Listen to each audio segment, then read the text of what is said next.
Welcome to our channel. Today we how to connect Zerion to Ethereum wallet for DeFi overview. Easy tutorial step by step clearly. Open your preferred web browser. Navigate to the Zerion website. Click on the Connect Wallet button on the home page.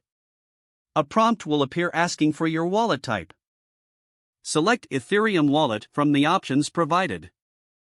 You'll see a list of compatible wallets. Choose your wallet provider from the list. If you are using MetaMask, click on the MetaMask option. Make sure your MetaMask extension is installed and active.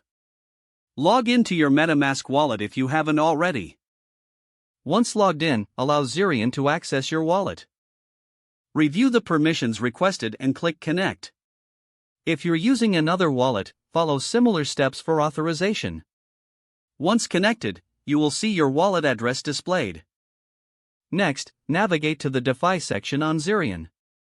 Browse through different DeFi projects available. You can view your portfolio performance here as well. Explore farming, lending, and swapping options.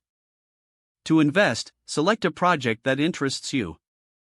Follow the prompts to initiate your transaction. Confirm the transaction in your Ethereum wallet. Once completed, your investments will reflect in your Zerion dashboard. You are now ready to engage with DeFi on Zerion. Explore additional features to maximize your experience. If the page does not load, refresh the browser or try again in a private or incognito window. Make sure you are using the correct email address, then retype it carefully to avoid small typos. If your password is not accepted, use the reset option and create a new strong password you can remember. Check your spam folder for verification or security emails, then complete any requested confirmation steps. Enable two-factor authentication if available to improve account security and reduce unauthorized access risk. Don't forget to like this video and subscribe to our channel for more step-by-step tech guides.